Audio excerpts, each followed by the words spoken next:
ایک پرانے اور بوسیدہ مکان میں ایک غریب مزدور رہتا تھا۔ مکان کیا تھا، بس تھوڑا سہارا تھا۔ غریب مزدور جب تھک کر گھر لوٹتا، اس کی بیوی معصومیت سے کہتی، اب تو گھر کا دروازہ لگوا دیں، کب تک اس لٹکے پردے کے پیچھے رہنا پڑے گا؟ اور ہاں، اب تو پردہ بھی پرانا ہو کر پھٹ گیا ہے، مجھے خوف ہے کہیں چور ہی گھر میں نہ گھس جائے۔ شوہر مسکراتے ہوئے جواب دیتا، میرے ہوتے ہوئے بھلا تمہیں کیا خوف؟ فکر نہ کرو، میں ہوں نا تمہاری چوکھٹ۔ غرض کئی سال اس طرح کے بحث و مباحث میں گزر گئے۔ ایک دن بیوی نے انتہائی اصرار کیا کہ گھر کا دروازہ لگوا دو۔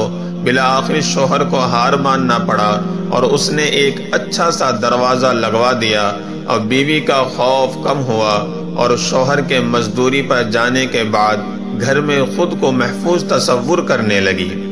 ابھی کچھ سال گزرے تھے کہ اچانک شوہر کا انتقال ہو گیا اور گھر کا چراغ بجھ گیا۔ عورت گھر کا دروازہ بند کیے پورا دن کمرے میں بیٹھی رہتی۔ ایک رات اچانک چور دیوار پھلانگ کر گھر میں داخل ہو گیا۔ اس کے کودنے کی آواز پر عورت کی آنکھ کھل گئی۔